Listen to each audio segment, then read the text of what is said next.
둘, 셋, 넷. 동석이 왔어요? 하나, 둘, 셋, 넷. 동석, 동석. 오. 동석이 왔어요? 동석아 목소리 들려요?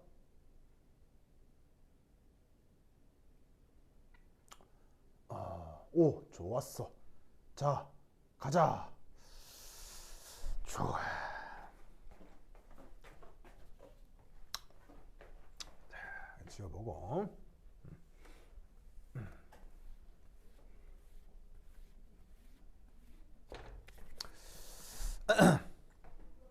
자, 앞서까지 뭘 했었냐면, 주영이 어디 갔어요? 주영이. 이거, 비타 500 홀릭. 이거 주영이 비타 500 자주 먹어요? 중독된 것 같은데요? 알코올릭이라고 있잖아요. 알코올릭, 워코올릭, 비타 500 홀릭. 자, 어쨌건 자 봅시다. 자, 앞서까지 뭘 했었냐면 어떤 오퍼레이터가 있는데 어떤 파동 함수가 아이겐 펑션이면 바로 계산이 되면서 측정치가 바로 이렇게 그 표현이 될 수 있어요.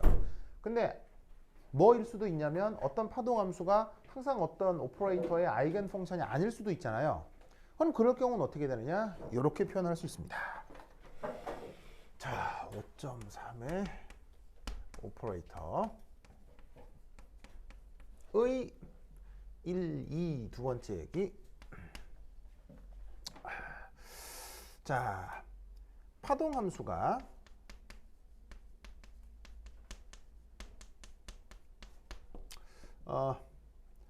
오퍼레이터의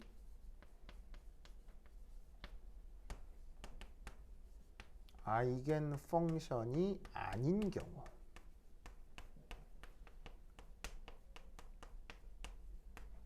자, 이때 어떡하냐? 이런 식의 계산을 해줍니다. 자, 이게 뭐냐면 이렇게 하고요. 이때 이런 식의 표현을 많이 쓰거든요. 이런 식의 표현을 많이 쓰고요. 그 다음에 얘는 자, 인티그럴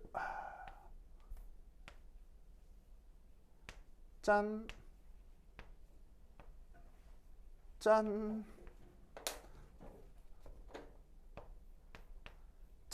으악 이상한 표현을 써요. 그렇죠?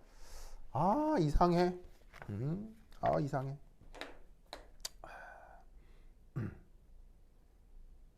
보이죠? 저런 식의 표현을 씁니다.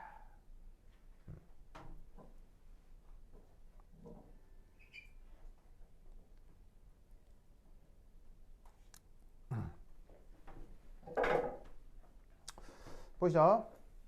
자, 그럼 이게 뭐냐? 이게 뭔 말이냐? 이거예요. 자, 여기 줄게요. 여기 줄게요. 이게 뭐냐? 우선 지금 여기 이상한 표현들이 많죠. 우선 적분을 하라고 하는 것 같은데 적분 변수가 좀 이상하게 표현이 되죠. 이상하게 표현되죠. 그래서 이것도 이제 어떤 의미인지 하나하나 살펴보도록 할게요. 우선 첫 번째 1. 저기서 나타나는 것 중에서 이런 표현이 하나가 있네요. 적분 되었어. 적분 표현을 내가 어디 갔지? 다시. 잘못했어. 미안해요. 잘못했어. 다시. 자, 이겁니다. 참 바보 같긴 해. 자, 이겁니다. 이렇게 하고 그다음에 이렇게 하고 이렇게 써야 되는데 나도 이거 오랜만에 쓰다 보니까 쓰고 나서 보니까 틀렸네.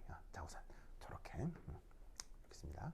그럼 이제 지금 뭔 설명을 드릴 거냐면 요런 표시는 뭔 표시이며 그다음에 이거는 뭐고 얘는 뭐고 이건 뭐 이거 하나하나 설명을 드릴게요. 알겠죠? 자, 우선 첫 번째는 1. 짜잔. 요거.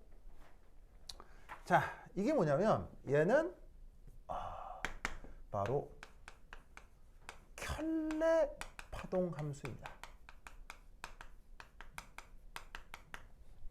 그럼 여러분 이 말 언제 써요? 신발 살 때 빼고. 정말 언제 써요? 켤레라고 언제 써요? 그렇지. 복소수. 복소수를 영어로? 복소수를 영어로. 컴플렉스라고 하죠? 컴플렉스. 알겠죠? 예. 복소수 연산할 때 저 표현 쓰거든요. 무슨 말 나겠어요? 그래서 이제 그때 우리가 이제 어떤 표현을 쓰냐면 예를 들어서 1 플러스 i에 대한 복소수 표시다. 그럼 위에다가 이렇게 봐 이렇게 써주잖아요.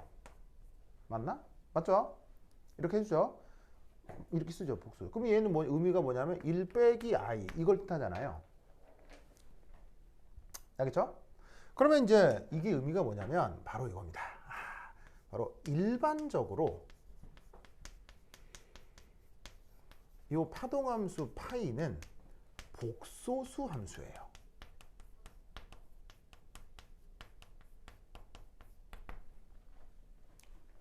이따가 예시를 통해서도 나오겠지만 슈레딩거의 파동 방정식에 대한 얘기를 지금 하고 있는 거예요.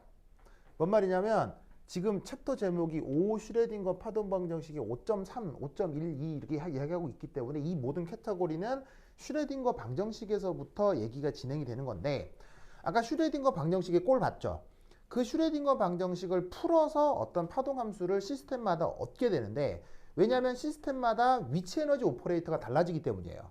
시스템마다 위치 에너지 오퍼레이터가 달라지는 만큼 그 파동 방정식을 풀어나가는 과정이 수리적으로 약간씩 다르겠죠. 그렇다면 결과적으로 계산이 되는 파동 함수도 약간씩 달라지는데 그 파동 함수를 실제로 구해보고 놓고 나면 그 함수 자체가 복소수 함수가 돼버려요. 왜 그래야 되느냐? 이유 따위는 없어요. 아까도 얘기했듯이 함수는 어떻게 정하는 거라고요? well-defined 펑션으로 정하기만 하면 된다고요. 데이터는 불연속적이고 그 불연속적인 데이터를 설명할 수 있는 well-defined 펑션을 고르다 보니 그냥 요 주제에서는 항상 함수가 복소수로 나오더라 이런 말이에요. 무슨 말 알겠죠? 그러니까 이유가 있는 게 아니고 그냥 그러더라라는 거예요. 그렇다면 복소수에는 켤레라는 개념이 있듯 이 파동함수도 바로 켤레 파동함수가 있을 수 있을 거라는 얘기예요. 무슨 말 알겠죠? 그걸 지금 이렇게 표현하는 거예요. 무슨 말 알겠죠? 그리고 이 오미가는 뭐였어요? 이거 자체가 오퍼레이터인 거죠. 아시겠죠? 그래서 지금 여기 있는 이 오퍼레이터를 지금 오미가의 삭각 표시로 표현한 거예요. 그래서 그 오퍼레이터를 그 파동함수랑 연산을 한 거예요. 연산을 한 다음 거기다가 켤레 복소수를 다시 곱한 어떤 함수가 있겠지. 그걸 적분을 하는 거야. 적분. 어떤 적분? 이 적분 구간에 대해서 적분을 해주는 거야. 근데 이때 여기 이상한 표현이 있지. 이런 표현이 이제 뭐냐면 d 타우라고 표현을 하는 건데 자, 읽을 때는 어떻게 읽냐면 얘를 타우라고 읽어요. 타우라고 읽고 의미는 뭐냐면 3D 3차원 최적소라고 이제 표현을 합니다. 그럼 제가 수학적으로 조금 이제 좀 편리 표현하면 이것의 의미가 바로 dx, dy, dz를 뜻해요. 바로 저 d타우라고 하는 건 바로 3차원 중적분, 적분 변수가 되는 거예요. 즉 어떤 파동함수에 대해서 적분을 하는데 그 파동함수를 x축에 대해서 y축에 대해서 z축에 대해서 전부 다 적분을 하라는 의미를 이런 식으로 표기를 하는 거예요. 알겠죠? 그러니까 어떤 파동함수가 있는데 거기에다가 오퍼레이터를 계산을 하고 하겠죠? 오퍼레이터를 계산을 한 다음에 그 나온 계산으로부터 그 파동함수의 켤레 복소수를 다시 곱해주고 그걸 다시 어떻게 한다? 그걸 다시 3차원 중적분을 해서 어떤 결과가 나오게 될 거란 말이에요. 무슨 말 알겠죠? 그럼 나온 이 결과 이걸 뭐라고 하느냐?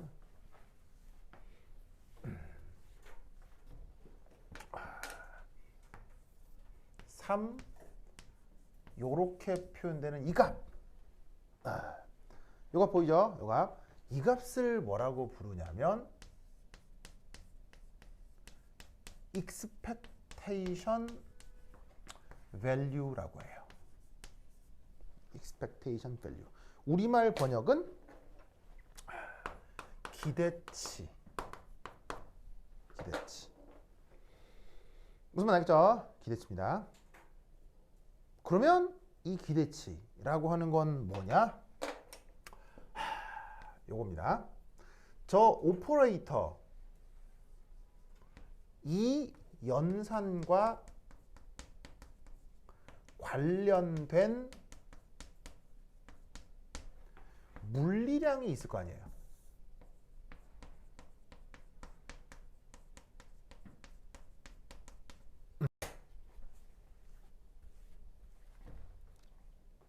보이세요? 이 연산과 관련된 어떤 물리량이 있을 거 아니에요. 그래서 아까 뭐냐면 운동량 연산자가 있으면 운동량이 나오고 에너지 연산자가 있으면 에너지가 나온다고 했잖아요. 그래서 저 연산과 관련된 어떤 물리량이 있을 건데 그 물리량의 expectation value란 일종의 산술 평균 값이에요. 그냥 산술 평균이라고 하면 될 걸 양자역학 계산 expectation value라고 하는 거예요. 통계학적으로 얘는 산술 평균이에요. 무슨 말 알겠죠? 산술 평균이 뭐예요? 측정을 여러 번 했을 때 걔 싹 더해가지고 그 n차로 나눈 게 그게 바로 그 산술 평균이잖아요. 즉 우리가 고전적으로 구하는 산술 평균을 양자역학적으로 이렇게 표현할 수 있다는 얘기예요. 그리고 이름을 달리 붙여요. expectation value라고. 무슨 말 알겠죠? 그렇죠? 이 아이디어를 꼭 기억해 두시기 바랍니다. 오케이, 됐다. 알겠죠?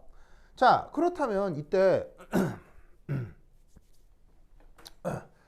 자, 이때 여기서 예를 들면은 자, 그럼 잘 봐요. 퀴즈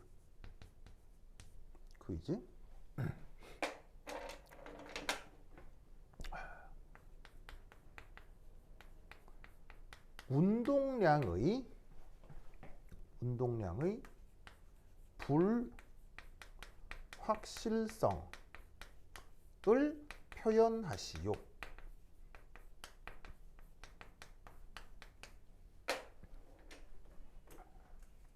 보이시죠? 운동량의 불확실성을 표현하시오.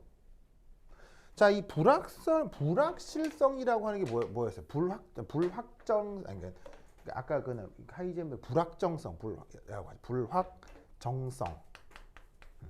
이게 통계적으로 뭐라 그랬어요? 아까 표준 편차라고 했었죠?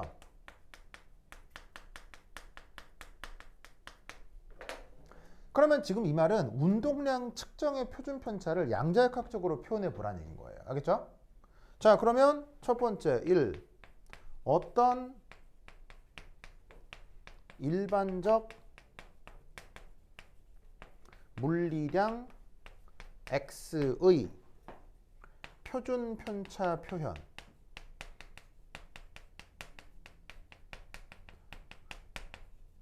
이거 어떻게 표현되죠? 보통 표준 편차를 시그마라고 하죠.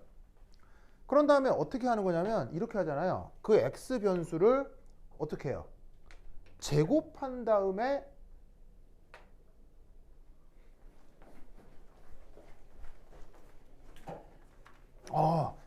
저 가야 된대요.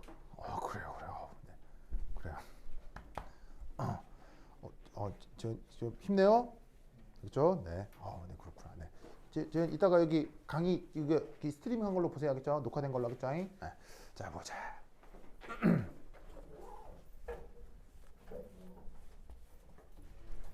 안녕. 다음 시간에 봐요.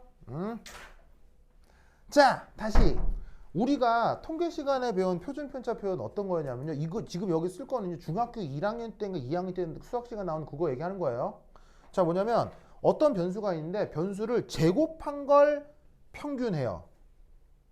자, 제곱 평균이라는 표현 기억나죠? 그리고 여기 위에 있는 이 짝대기 이 표현 뭐예요? 이 표현이 바로 평균 표현이죠. 아시겠죠?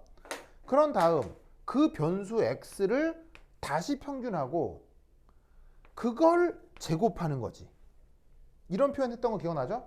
그리고 표준 편차는 뭐예요? 이 둘의 차이. 알겠죠? 차이.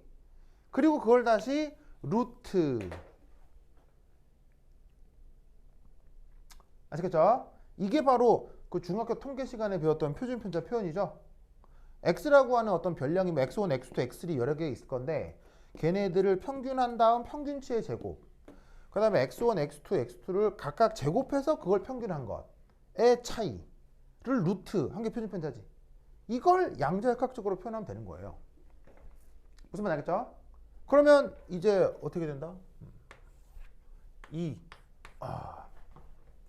양자역학적 표현.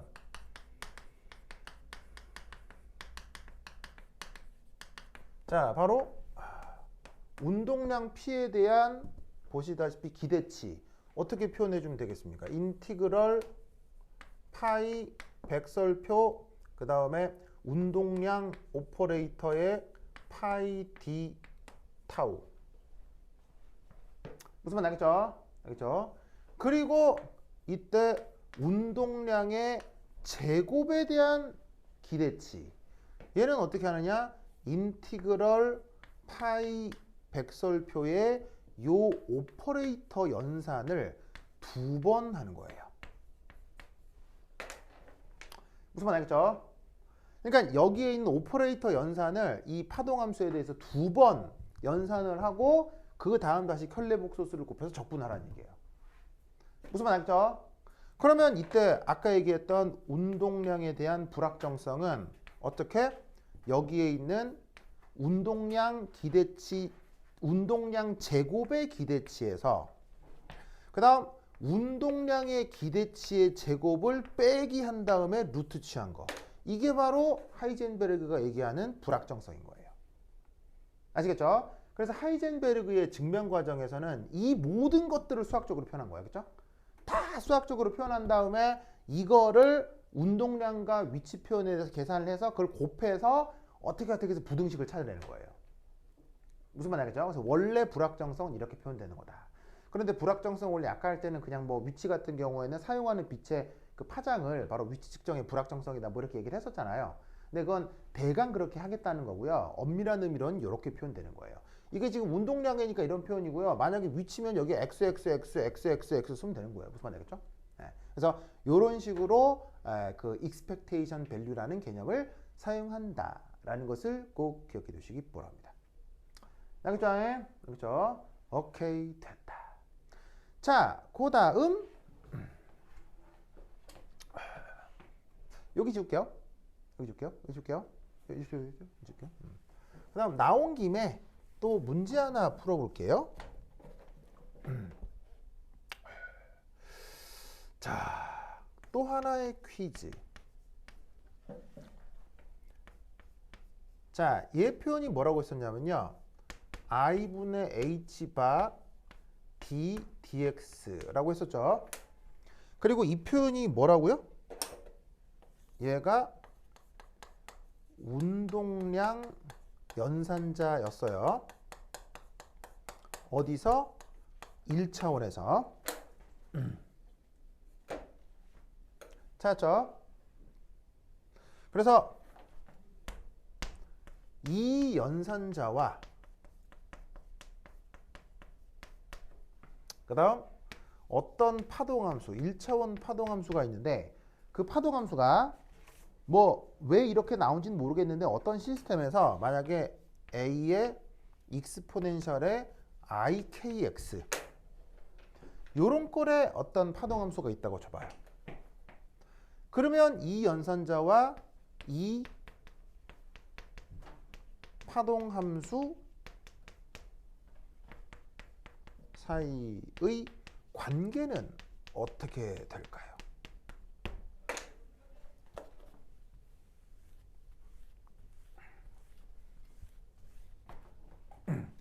자, 이런 문제가 있다면 얘는 어떻게 접근하면 되겠습니까?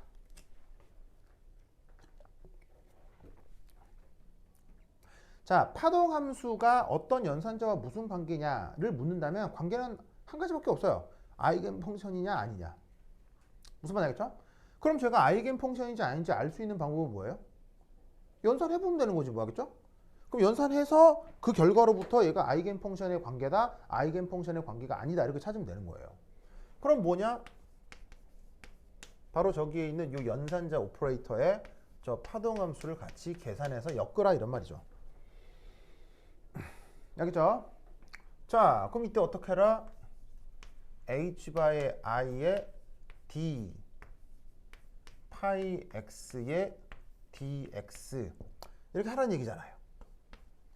그러면 이 함수를 뭐에 대해서 미분해라? x에 대해서 미분하라인데 상수는 미분하고 관계 있어 없어요? 관계 없으니까 상수는 바깥으로 빠지겠죠. 그러면 i의 h바 놓고 상수 앞으로 빠지고, 자, 그 다음에 허수는 허수란다. 여기 있는 이 지수 함수는 미분해도 계속 원래대로 돌아오죠. 오, 그리고 또 아까 뭐라고 했었냐면요, 아까 파동 함수는 항상 뭐로 정한다고요? well defined function으로 정한다고 했죠. 무한번 미분 가능한 함수. 그럼 이 지수는 무한번 미분 가능한가요? 오, 좋네요. 그렇죠? 네, 그래서 이렇게 보통 정할 수 있다고요. 그럼 이때 여기에서 얘를 미분을 하면 지수 함수는 미분해도 원래 돌아오지만 이 뒤에 x 앞에 붙어 있는 요 수식어구 있죠. 얘네들이 자꾸 앞으로 뽕뽕 빠져나오죠.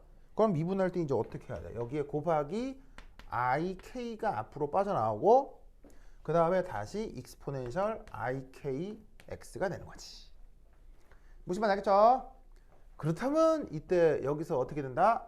허수 i가 생략 약분이 되고 kh 바 한 다음에 a의 익스포넨셜 ikx가 되겠군요. 그럼 얘를 다시 쓰면 kh 바 한 다음 파이 x 요꼴로 돌아오네요. 그럼 이때 이 오퍼레이터에 대해서 이 파동 함수는 무슨 관계인 거예요? 오, 원래대로 돌아왔네. 뭐예요? 아이겐 펑션이라고요. 알겠죠? 근데 이게 모든 파동 함수에 대해서 이렇게 된다. 얘만 그런 거다? 지금 얘만 그런 거예요. 알겠죠? 그런 거예요. 그래서 지금 이 오퍼레이터에 대해서 이렇게 만들어지는 이 파동 함수가 이 오퍼레이터에 대한 뭐라고요? 아이겐 펑션이 되는 거예요. 그리고 이때 여기서 나와 있는 kh 바 이게 뭐겠어요? 바로 운동량 측정치가 되는 거예요. 운동량 오퍼레이터로 계산을 해서 나온 상수니까. 아시겠죠? 그래서 이렇게 접근을 하게 된다라는 것을 꼭 기억해 두시기 바랍니다. 오케이, 됐다. 자, 그 다음. 자, 오늘 할 것 중에 또 억수로 중요한 거.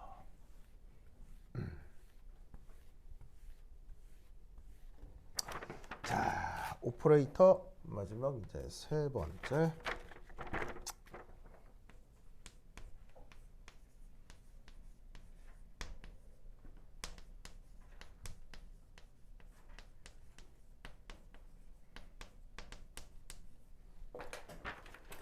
자, Bond's interpretation. 이거 한번 살펴봅시다. 자, 얘를 우리말로 이제 어떻게 해석하냐면요. 이 Bond은 그냥 사람 이름이에요. 그러니까 이건 뭐 번역이 안 되겠죠? 그래서 이제 번역을 할 때는 Bonds니까 본의 해석 이렇게 번역을 합니다. 본의 해석. 자, 저 본이라는 사람은 그 어느 나라 사람이냐면 그 스위스 사람입니다. 어디 사람? 스위스. 중에 스위스 가본 적 있어요? 진짜로요?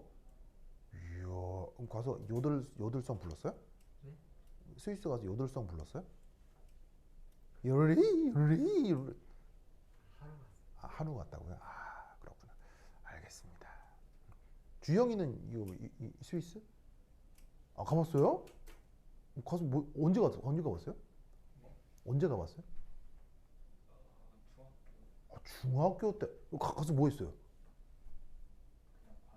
아, 그냥 관광. 괜찮았어요? 괜찮았어요. 그렇구나. 그다음에 저기 새우 아니 조새우 아닌데 그렇죠. 호원이 그래 호안미로 호원이는 스위스. 안 가봤어요. 그렇구나. 역형인 스위스.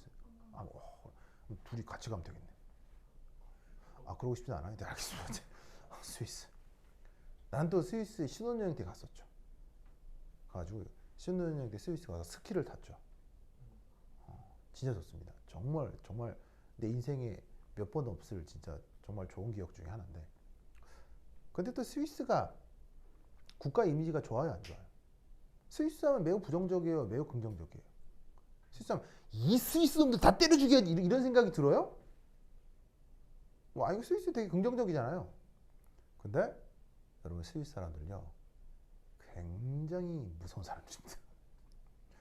스위스는 사실 아주 선진국 중에 하나죠. 근데 그 스위스 사람들의 성격은 진짜 더티하고 악마적일 때가 있습니다. 네, 정말입니다. 그래서 세계 악의 축 중에 스위스가 큰 역할을 합니다. 놀라웠게도. 네. 그리고 스위스 사람들 성격이 아주 지저분하다는 건 뭘 보면 알 수 있느냐. 축구.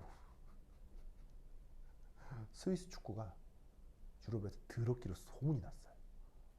이게 스위스 사람들이 만만한 사람들이 아닙니다. 이게 뭐 약간 부정적인 톤으로 내가 얘기한 것 같은데 뭐 그렇다라기보다는 그 척박한 환경에서 살아남을 수밖에 없었던 그 어떤 강인한 성격, 알겠죠?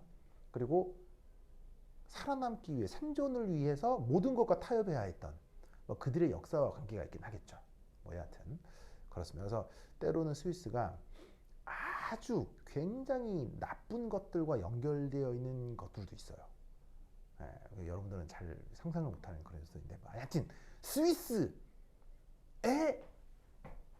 물리학과 대학원이었습니다.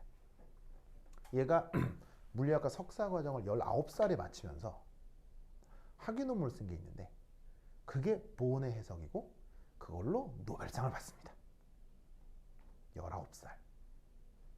여경아, 몇 살 안 남았다? 여경 알겠죠? 1년 남았나? 무슨 말 알겠죠? 네, 하여튼 그렇다.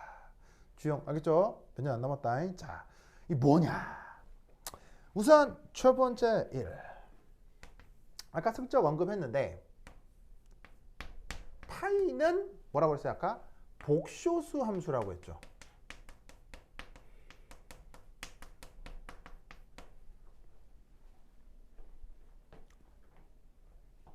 그래서 여기서 어떤 생각을 할 수가 있냐면 이 파이는 그 함수값 자체는 물리적 의미가 없습니다.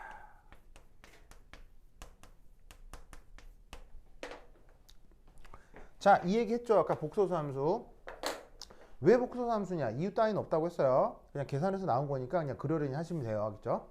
근데 이게 그 덕에 물리적 의미가 없다라고 되어 있는데 물리적 의미가 뭐예요? 그렇죠. 바로 대소죠. 크기를 비교할 수가 없다는 얘기예요. 그런데 인간이 경험하는 모든 물리적 현상은 대소 비교가 있어요, 없어요? 대소 비교가 있다 이런 말이죠. 아시겠죠?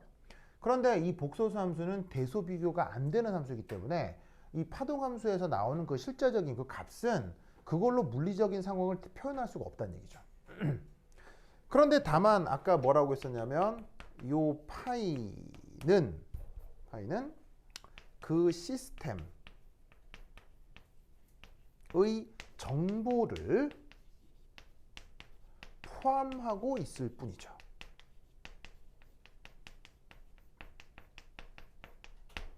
그리고 이 정보는 어떻게 해야 알 수 있죠? 파동함수에는 그 자체의 함수값은 의미가 없지만 그 파동함수에는 그 시스템의 모든 정보를 다 가지고 있다고 했죠. 그래서 이걸 영어 표현으로 뭐라고 하셨어요? 파동함수가 시스템에 사실은 그냥 정보도 아니고 모든 정보를 다 가지고 있다고 했는데 그걸 아까 영어 표현으로 뭐라고 했어요? 그렇지. It describes a system fully 이렇게 표현했었죠. 그러면 이 정보는 어떻게 얻어내죠? 파동함수가 그 시스템에 대해서 가지고 있는 정보를 어떻게 얻어낼 수 있어요? 바로 이렇게 해서 얻어내는 거예요. 알겠어요? 아이겐 펑션이면은 이렇게 계산하는 거고요. 아이겐 펑션 아니면 아까 보여줬던 그 복잡한 적분하는 거고요. 무슨 말 알겠어요? 그 계산이 바로 정보를 얻어나가는 과정이에요. 근데 그 계산 외에 그 함수 자체가 가지고 있는 얘도 수식이니까 수식이 보여주는 함수 값이 있겠죠. 근데 그건 물리적 의미가 없다는 얘기예요. 무슨 말 알겠죠? 그래서 이때 보는 어떤 생각을 했느냐? 이때 요거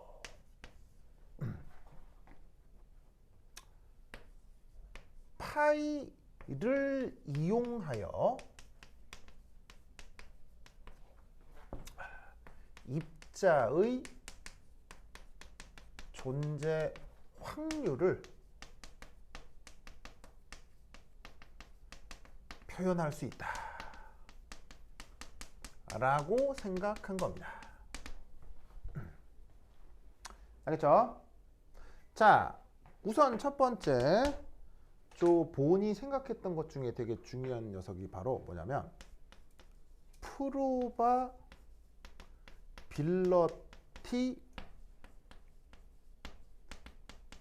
density function이라고 하는 게 있거든요. probability density function.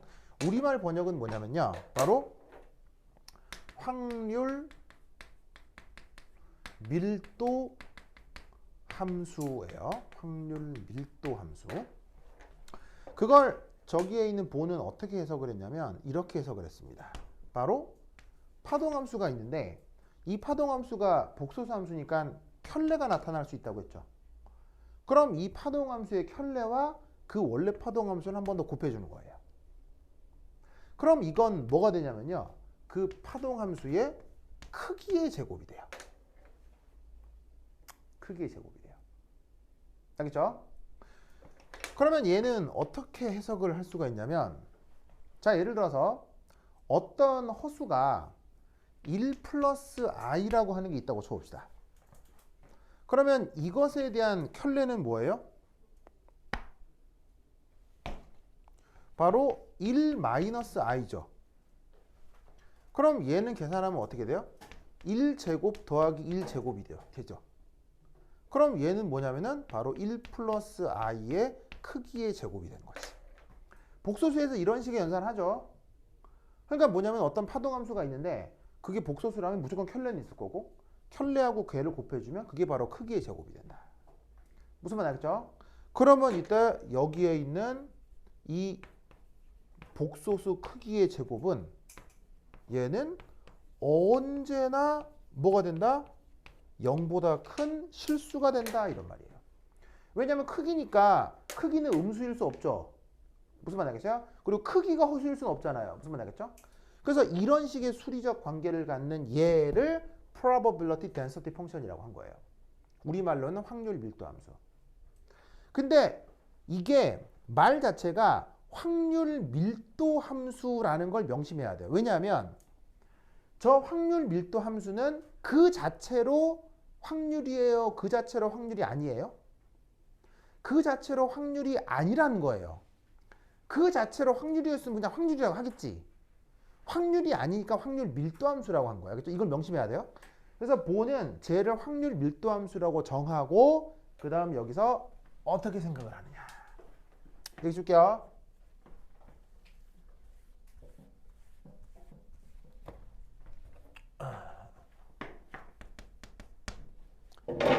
바로 어떤 영역에서 그 입자를 발견할 확률, 그걸 이렇게 표현하는 거예요. 자, P라고 쓰고 이게 확률이라고 합시다. 존재 확률. 확률을 영어로 probability라고 하니까 제가 P라고 쓰겠습니다. 그걸 어떻게 계산한다? 이렇게 인티그럴 경계 1에서 경계 2까지 저 확률 밀도 함수를 타우에 대해서 적분하는 거예요. 이게 그 입자의 존재 확률이다 라고 생각하는 거예요. 여기 경계 1과 경계 2라는 의미는 뭐 이거예요. 뭐 예를 들어서 뭐 이런 식의 뭐 이렇게 면 형태로 되어 있는 경계가 있다고 쳐보자. 이러면 이게 경계 1이고 이게 경계 2다. 그럼 이게 꼭 뭐 지금은 이제 내가 면으로 표현했지만 뭐 면이 아니라 뭐 곡면일 수도 있죠. 뭐 뭐래 상관없는데. 그래서 어떤 경계로부터 경계 그 다음 경계까지의 요 중간에 요 채워진 요 영역 있죠. 이게 여기서 얘기하는 그 영역이라는 얘기예요. 적분을 하는데 어느 경계에서부터 어느 경계까지 적분을 하면 그게 바로 3차원 영역에 대한 적분이 되는데 그걸 확률 밀도 함수에 대해서 해주면 그게 바로 그 영역에서 여기서 그 입자를 발견하게 될 확률이 된다 라고 표현한 거예요. 무슨 말 알겠죠? 알겠죠? 그래서 여기서 나타나는 굉장히 중요한 성격 이겁니다. 바로 세 번째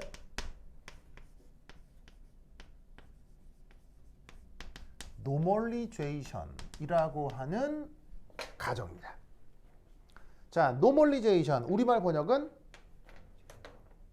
어떻게 다 알아요? 어떻게 이게 다 알아요? 모르는 게 없네. 좋습니다. 멋져. 자, 노멀리제이션 물어봐야지. 저기 호원 네. 노멀리제이션 우리말로 일반어. 일반어. 그래요? 일반어. 자, 바로 호원 따라하세요. 정규화씨입니다. 알겠죠? 성이 정씨고 이름이 규화씨야. 정규화.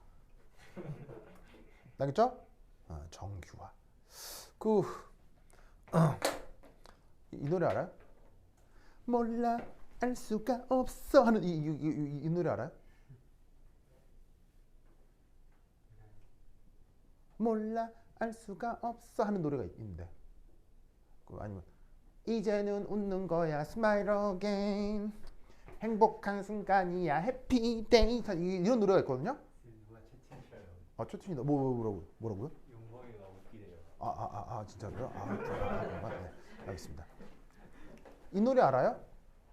이 노래 이 노래를 부른 가수 여러분들은 잘 모르겠지만 내 세대 때 엄청난 슈퍼스타 가수 중에 엄정화 씨가 있었어요. 지금도 뭐 케이블 TV에 조금 나오는데 지금 이제 연세가 좀 드셔가지고 잘 안 나오고 좀 영화 배우로만 좀 나오시거든요. 가수로서 역량이 엄청 최근에 유재석이 했던 놀면 뭐하니에 그 여자 가수 모아가지고 왜 화사하고 이렇게 뭐 이효리하고 TV를 안 보는구나 여러분들. 그때 이 가수 나왔거든요. 엄정화라는 가수가 있었는데 이 엄정화 씨가 이때 당시 이제 내가 서울대 다닐 때 95학년 때 내가 서울대 갔는데 그때 서울대에서 어떤 그 학사가 광한 관리가 있었냐면 재수강을 할 경우 A를 못 받는 이런 규정을 만들려고 했었어요. 재수강 알죠? 재수강. 그럼 재수강에서 열심히 해서 A 받으면 되는데 재수강을 하면 A가 절대로 안 나오는 그런 규정을 서울대에서 만들려고 했었어요. 그래갖고 학생들이 좋아했겠어요? 싫어했겠어요? 뭐 이랬을 거 아니에요. 그래서 서울대 학생들이 막 반대했을 거 아니에요. 그 서울대 학생들이 얘기했던 그 서울대의 이런 규정 방안을 뭐라고 했었냐? 바로 학사관리 엄정화 방안이었어요. 알겠죠? 그래갖고 서울대 학생들이 그 학사관리 엄정화 방안에 반대했을 거 아니에요. 맨날 학생들이 엄정화 노래를 학교에 틀어놓고 그 서울대 본부에서 막 춤추고 막 그랬어요.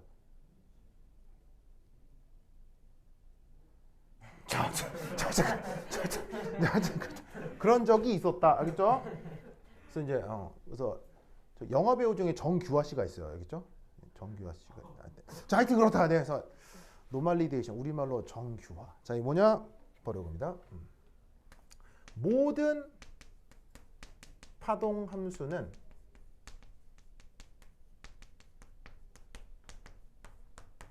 다음 성격을 가져야 됩니다.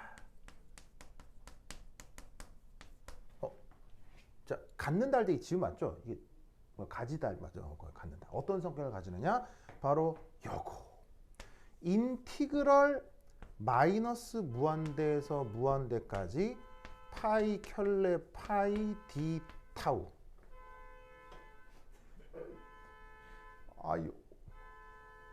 5분 남았단 말이야. 왜 그래? 네, 진짜. 아니, 미치겠네, 진짜. 저 문 닫아야 돼. 소리, 진짜. 진짜. 내 차인가? 설마? 모르겠다. 네, 됐다. 자, 어쨌건. 자, 이거만 하고 갑시다. 다 했어요. 자, 보시다시피 켤레에다가 파동함수 원래 곱한 이만큼을 뭐라고 했어? 이만큼을. 이게 뭐야? 이게 뭐야? 이게 바로 확률 밀도 함수. 아시겠죠? 그 확률 밀도 함수를 적분하는데 일반적으로는 어떤 경계에서 어떤 경계까지 적분해가지고 그게 어떤 영역이 된다고 했잖아요. 근데 그 경계가 마이너스 무한대에서 무한대까지면 쫙 해서 쫙까지란 거 아니에요. 그러면 이 말의 의미가 뭐겠어요? 이 말의 의미가 이게 바로 전 우주를 뜻하는 거예요. 어머, 우주 잘 있어요? 자, 어찌됐건 우주를 무슨 말 알겠죠? 그러면 생각해봐. 어떤 입자가 이 말은 전 우주에서 존재할 확률이 되는 거죠. 그럼 뭐겠어요? 1. 알겠죠? 무슨 말이겠죠? 1은 뭐 우주 어디니? 우주 어딘가 있겠죠. 그러면 이제 그 말은 맞는 말이야, 틀린 말이야? 항상 맞는 말이 되는 거지. 항상 참인 말이 되는 거지. 그걸 이렇게 이제 표현할 수 있다는 거죠. 무슨 말 알겠죠? 그런데 이 파동함수가 종류에 관계없이 모든 파동함수가 이런 수리적 확률을 가져야 된다. 이런 말이요. 무슨 말 알겠죠? 이것을 꼭꼭 기억해 두시기 바랍니다. 알겠죠? 자, 그럼 이때 여기에서 조금 하나만 더 얘기를 하면 간단히 끝납니다. 끝납니다. 이렇게 해서 이렇게 되고 성격 간다. 됐고 정규화 됐고 그다음에 예를 들어서 자 내가 뭘 한 얘기를 하려고 그랬는데 그렇지 그리고 있고요. 자, 그리고 이제 또 중요한 게 앞서 요거 기억나세요? 요 파동함수가 어떤 성격을 가져야 하냐면 위치가 플러스 마이너스 무한대로 기준점에서 멀어질 때 항상 0으로 수렴해야 되는 함수여야 된다고 했죠. 이 조건이 필요한 이유가 바로 요거 때문이에요. 무슨 말이냐면 전 우주에 대해서 적분을 해. 자, 전 우주라고 하는 건 유한 공간을 얘기하는 거에서 무한 공간을 얘기하는 거예요, 사실은. 이게 무한 공간이잖아. 그런데 계산한 결과가 유한한 값이 나와야 되지. 그러려면 얘가 어떻게 돼? 무한히 멀어질 때 그 함수 값이 0으로 수렴을 해줘야 그래야 무한한 적분을 해도 유한한 값이 나오게 될 거란 말이야. 무슨 말 알겠죠? 그래서 아까 파동함수의 성격이 두 가지가 있었는데 첫 번째가 well-defined function이었고 두 번째가 요거였잖아요. 요게 가져야 되는 게 바로 이 정규화와 관계가 있어서 그런 거예요. 무슨 말 알겠죠? 그래서 모든 파동함수는 이래야 된다라는 것을 꼭꼭 기억해 두시기 바랍니다. 알겠죠? 자, 그럼 이때 자, 아까 퀴즈가 뭐냐면 자, 기대치와 측정치의 관계.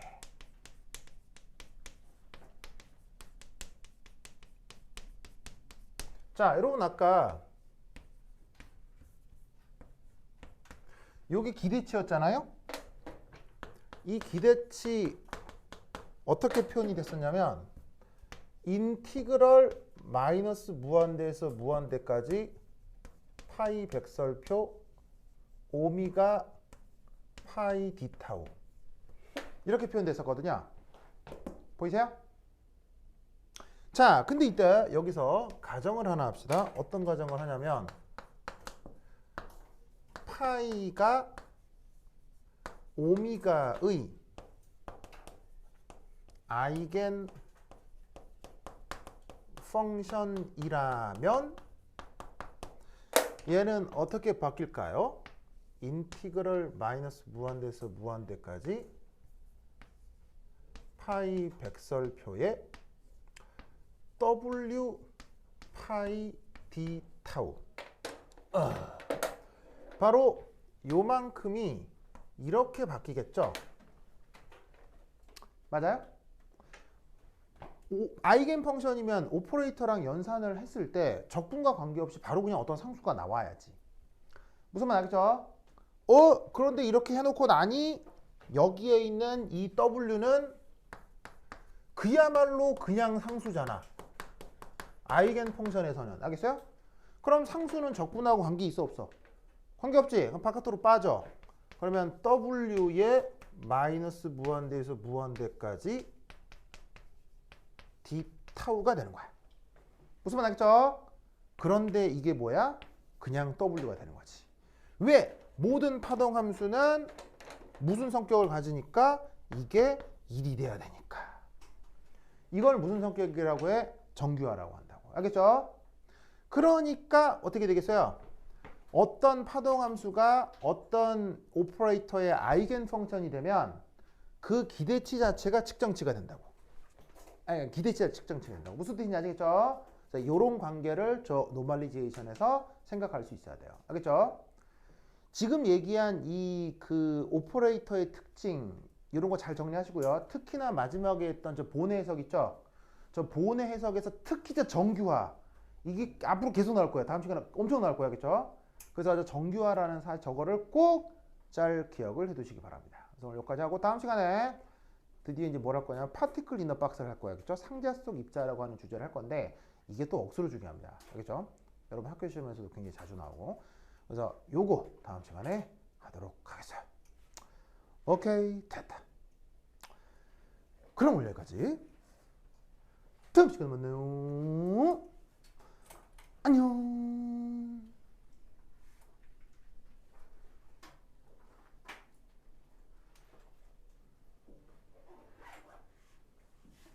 호원이 왜 안 하는 거야? 그렇지. 여경이 왜 안 하는 거야? 응? 됐다.